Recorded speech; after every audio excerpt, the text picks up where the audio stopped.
Bienvenidos, hijos del fuego eterno, al lugar donde la verdad y la magia se encuentran. Salve, buscadores del sol negro, preparaos para adentrarnos en un nuevo misterio.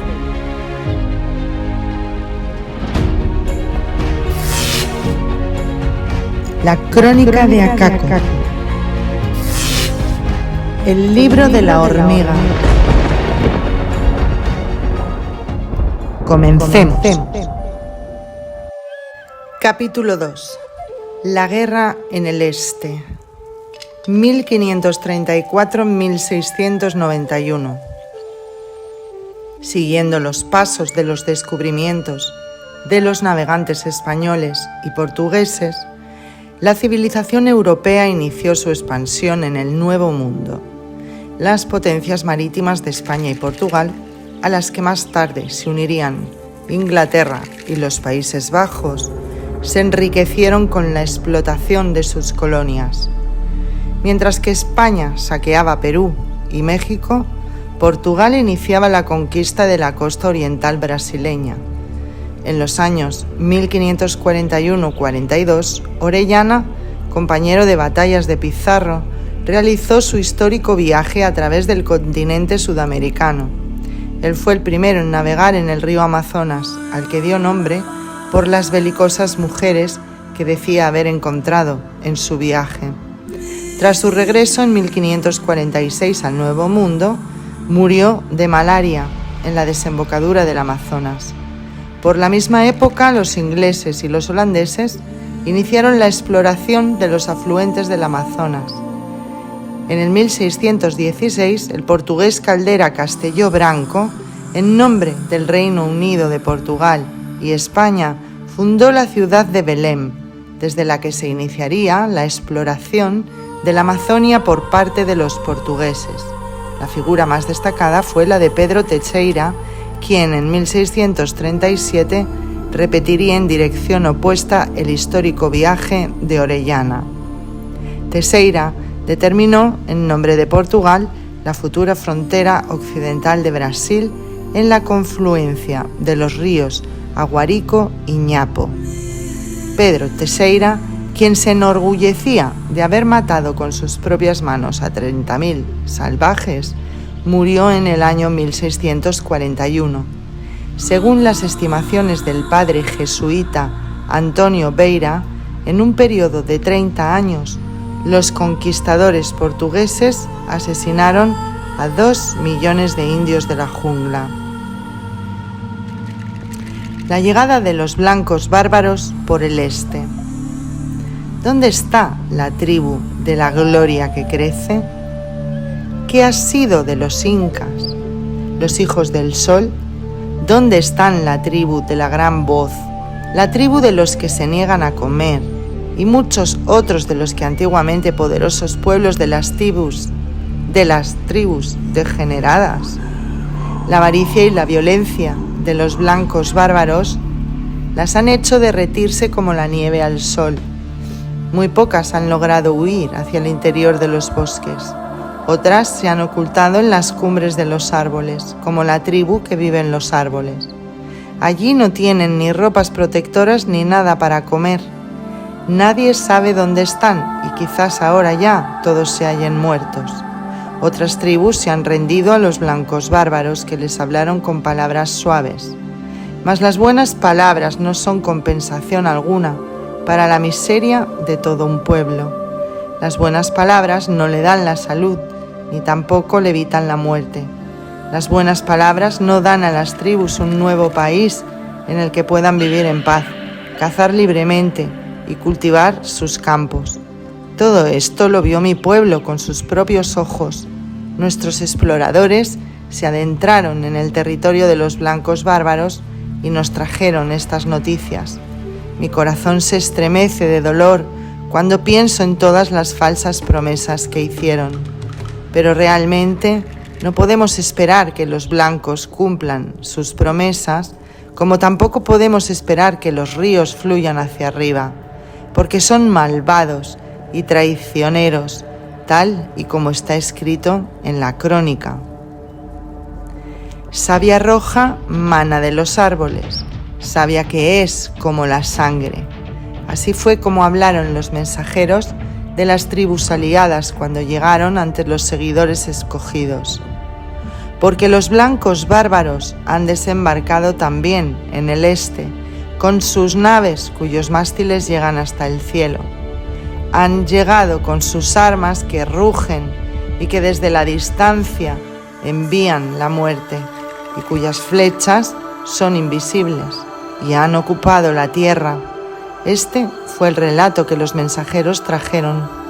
Esperaron impacientes y suplicaron la decisión del Consejo Supremo. Imploraron a los dioses en solicitud de ayuda. «No nos abandonéis», suplicaron.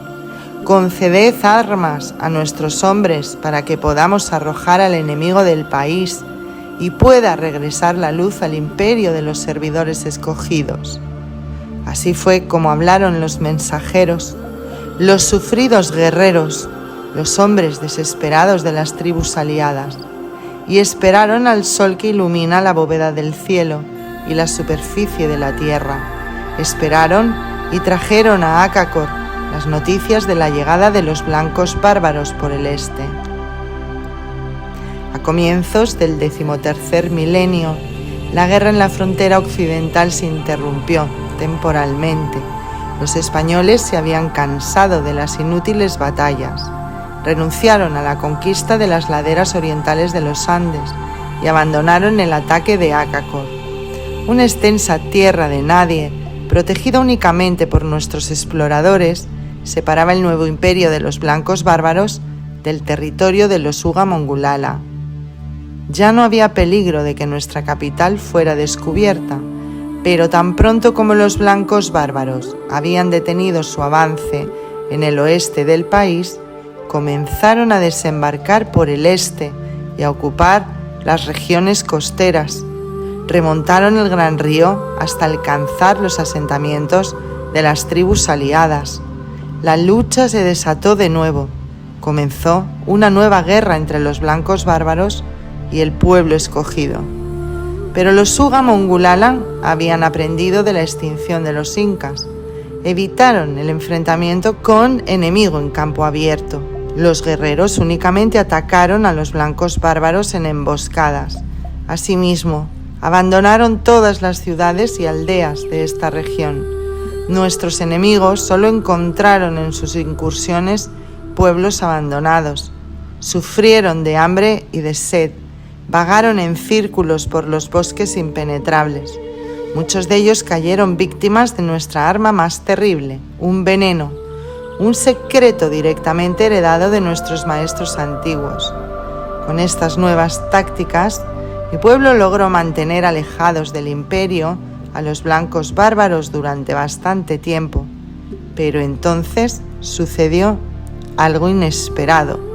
Gran parte de las tribus aliadas renunciaron a su obediencia a Acacor, traicionando el legado de los dioses, comenzaron a adorar el signo de la cruz.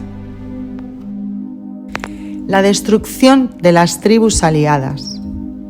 La tribu de los rostros deformados, que se asienta en las zonas bajas del Río Negro, inició la rebelión de las tribus aliadas en las provincias orientales del imperio. Esta nación había sido aliada de los Uga Mongulala desde los tiempos de Lhasa. Tras la llegada de los blancos bárbaros, la tribu, que ascendía a 80.000 cabezas, traicionó el legado de los dioses y declaró la guerra a Acacor. En unos meses, la guerra se había extendido por todo el territorio. En la región del nacimiento del Gran Río, la tribu de la Gloria, que crece, se rebeló. Sus guerreros atacaron las ciudades de la región del recinto religioso de Salacere y penetraron profundamente en el interior del imperio. La tribu de los cazadores de tapires, que inicialmente había observado a los blancos con suspicacia, traspasó las fortalezas de Mano, Samoa y Kin. Solo unos pocos guerreros de los Uga Mongulala lograron escapar al baño de sangre y huyeron a las regiones de los bosques inaccesibles situadas en las zonas bajas del Gran Río. Con el transcurso de los siglos, sus descendientes se mezclaron con las tribus salvajes. Únicamente han conservado como testimonio de su origen la piel blanca de los servidores escogidos. Han olvidado el legado de los dioses. Las mayores pérdidas se produjeron durante las luchas en las regiones meridionales del imperio. La tribu de los caminantes, que había sido aliada de Acacor, abandonó sus antiguos asentamientos, asesinando y saqueando, atravesó las zonas bajas del gran río hasta llegar a la costa del Océano Oriental, tal y como está escrito en la crónica. Esta es la historia de la deserción de la tribu de los caminantes. Cuando tuvieron noticias de los barbudo guerreros, se sorprendieron grandemente. ¿Por qué no ir allí? ¿Por qué no mirar a los extraños? Y exclamaron: seguramente traen grandes regalos, mayores que los de los servidores escogidos. Así que partieron. Llegaron hasta el borde del océano, hasta las naves de los blancos bárbaros. Los barbudos extranjeros los recibieron con amabilidad. Eran inteligentes. Les regalaron finas telas y brillantes perlas. Se las regalaron como prueba de amistad, y los caminantes codiciaron tanto estos regalos que olvidaron el legado de los dioses. Se sometieron a los blancos bárbaros, de modo que su alianza con los servidores escogidos había concluido. Lhasa la había establecido. Había sido sagrada. Ahora había perdido su valor, solo quedaban los huesos. Mas he aquí que el legado de los dioses es más grande y más fuerte que la traición de las tribus aliadas. Su esencia no se pierde ni puede desaparecer. La imagen de los maestros antiguos no puede extinguirse, ni siquiera en 1000 años. Nunca. La traición de las tribus aliadas puso en peligro la vida de los Uga Mongulala. Para confundir a las superiores fuerzas del enemigo, Acacor se valió de la astucia. Escogidos guerreros disfrazados con las pinturas de guerra de las tribus rebeldes, atacaron los puestos de avanzada de los blancos bárbaros, mataron a los enemigos y dejaron tras sí señales de las tribus desertoras. Los blancos bárbaros se vengaron cruelmente de lo que ellos tomaron por ataques de sus aliados. Pronto estallaría una grande y confusa guerra entre los blancos bárbaros, las tribus que habían desertado de Acacor, los pueblos salvajes y los Uga Mongulala. La tribu de los caminantes sufrió las mayores pérdidas. Casi todo su pueblo recibió una muerte cruel. La tribu de los cazadores de tapires huyó a las montañas situadas al norte del gran río. La tribu de la gloria, que crece, no tuvo otra opción que la de someterse al imperio de Acacor. Terrible fue el destino de los rebeldes. Sus rostros y sus cuerpos, sus auténticas almas, estaban rojos de sangre. Sus sombras vagaban sin descanso por la tierra. Sufrieron todo tipo de tribulaciones. Fueron muertos. A ninguno le fue perdonada la vida. El castigo por su falsedad fue su muerte. Tenían corazones falsos, blancos y negros al mismo tiempo, y pagaron su traición con la muerte. La decadencia definitiva de mi pueblo comenzó con la deserción de las tribus aliadas. Como un ejército de hormigas, los blancos bárbaros avanzaban cada vez más. Si caían 100, a estos les seguían 1000 más. Construyeron ciudades y poblados y establecieron su propio imperio en las zonas bajas del gran río. Estaba emergiendo un nuevo orden que excluía al pueblo de los servidores escogidos y rechazaba el legado de los dioses.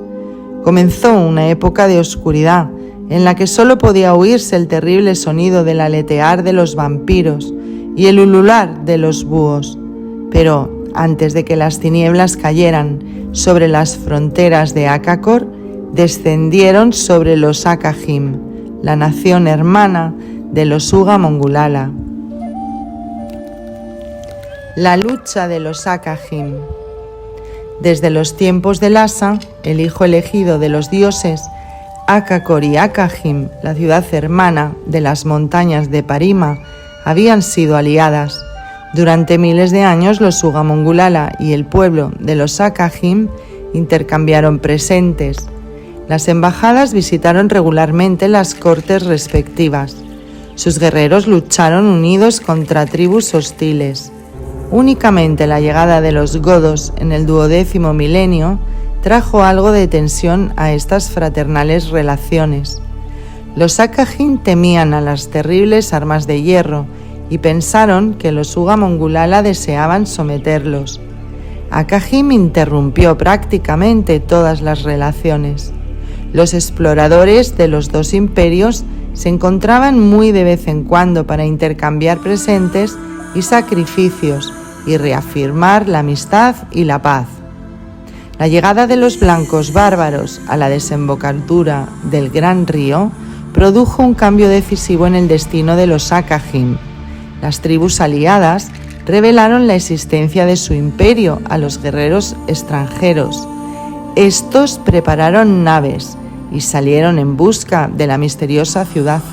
Los Acajim se veían enfrentados al mismo dilema que los Ugamongulala habían tenido que resolver 80 años antes, cuando el imperio de los incas se derrumbó: o luchar contra los blancos bárbaros o retirarse hacia el interior de las montañas de Parima. Para evitar una guerra sangrienta, el Consejo Supremo decidió la retirada, mas cuando los 130 ancianos daban la orden para la paz, ocurrió un hecho inesperado. Las mujeres se opusieron a esta decisión, destronaron al Consejo Supremo y asumieron el poder por sí mismas. Bajo la dirección de la valerosa Mena, forzaron a los hombres a tomar el arco y la flecha y a enfrentarse a los blancos bárbaros. «Vayamos a la guerra», así hablaron las mujeres. «¿No somos lo suficientemente numerosos como para expulsar a los barbudos extranjeros? ¿No somos lo suficientemente fuertes como para derrotarlos?» Y las mujeres de los Acajim se sublevaron, abandonaron sus vasijas y rompieron sus ollas. Apagaron el fuego del fogón y marcharon a la guerra. Deseaban mostrarles su fuerza a los blancos bárbaros. Iban a chascar sus huesos y convertir su carne en polvo. La guerra de los Acajim contra los blancos bárbaros es uno de los capítulos más heroicos de la historia de la humanidad. Aliados con los supervivientes de la tribu de los caminantes, libraron grandes batallas contra sus enemigos. Desde largas canoas, las mujeres guerreras atacaron las naves enemigas que estaban ancladas. Arrojaron flechas incendiarias a las velas y éstas ardieron. Para detener su avance, levantaron diques en los ríos con gigantescas piedras. Así como antes hicieran los Ugamongulala, destruyeron su propio país. De esta forma, los Acajim resistieron el ataque de los blancos bárbaros durante 7 años. Durante este periodo de tiempo, mataron a miles de barbudos guerreros, pero también ellos murieron por miles. Y entonces la fuerza de los Acajim estaba agotada. Las mujeres habían demostrado su coraje y llevado a su pueblo al borde de la extinción. Las quejas de la nación hermana eran tan altas que el llanto y la tristeza estallaron en Acacor. Roja estaba la tierra, roja de sangre real, pero era una buena muerte la que los valientes Acajim habían encontrado, la mejor. Rompieron la fuerza de los enemigos, hicieron saltar sus huesos como cuando se muele el maíz para fabricar harina. Arrojaron sus huesos a la corriente y el agua los arrastró a través de las montañas más elevadas y también de las más bajas. Las mujeres de los Acajim, conocidas como las Amazonas en el idioma de los blancos bárbaros, han continuado siendo valientes guerreras. A pesar de las graves pérdidas, lograron con el tiempo restablecer nuevamente la vida de la comunidad e impedir el avance de los blancos bárbaros hacia el interior de su territorio tribal original. Se separaron de las tribus aliadas y establecieron un nuevo orden en la vida de la comunidad. De la antiguamente poderosa tribu que vivía en los valles inaccesibles de las montañas de Parima, solamente quedan hoy unas 10.000 personas. Pasan la mayor parte de sus vidas en las residencias subterráneas de los dioses. Únicamente salen a la superficie para cultivar sus tierras y para cazar. La vida de los Sakajim difiere mucho de la de mi pueblo. Están gobernados por una princesa que es descendiente de la guerrera Mena. Ella es la soberana absoluta de su pueblo. Ella selecciona a los miembros del Consejo Supremo, a los señores de la guerra y a los funcionarios. Todos los puestos de importancia están reservados para las mujeres. Los hombres sirven como simples soldados o trabajan en los campos. Incluso el sumo sacerdote es una mujer. Como el de mi nación, preserva el legado de los dioses. Desde la rebelión de las mujeres, los Sakajim desconocen el matrimonio. Únicamente durante el embarazo entran los hombres y las mujeres en una unión íntima. Tras el nacimiento del hijo, el hombre es rechazado nuevamente por la mujer. Desde la edad de 12 años, las muchachas disfrutan de una educación privilegiada en las escuelas de las sacerdotisas y son instruidas en el arte de la guerra y en la administración del territorio. A partir de esa misma edad, los muchachos se ven obligados a trabajar, carecen de derechos y viven como esclavos. Son expulsados de la unión tribal por el más leve delito y se ven forzados a abandonar las residencias subterráneas. Muchos de estos desgraciados han huido a Akakor. Aquí han tomado una esposa de los Ugamongulala y han fundado una nueva familia, porque las mujeres de mi pueblo están contentas con la función que los dioses les han asignado: ser fieles servidoras de los hombres.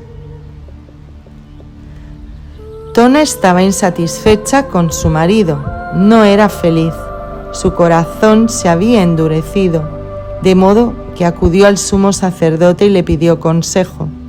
Ella deseaba ayuda, ella deseaba separarse de su marido, mas el sumo sacerdote le ordenó que fuera paciente.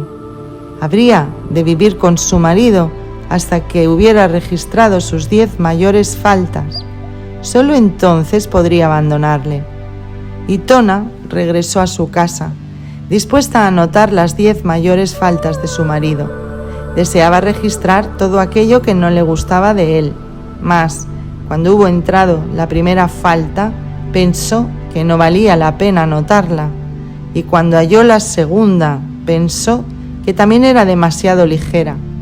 Y los días pasaron, una luna siguió a otra luna, y los años pasaron, y Tona envejeció. Ni siquiera había registrado una sola falta de su marido. Era feliz y un ejemplo para sus hijos y para los hijos de sus hijos.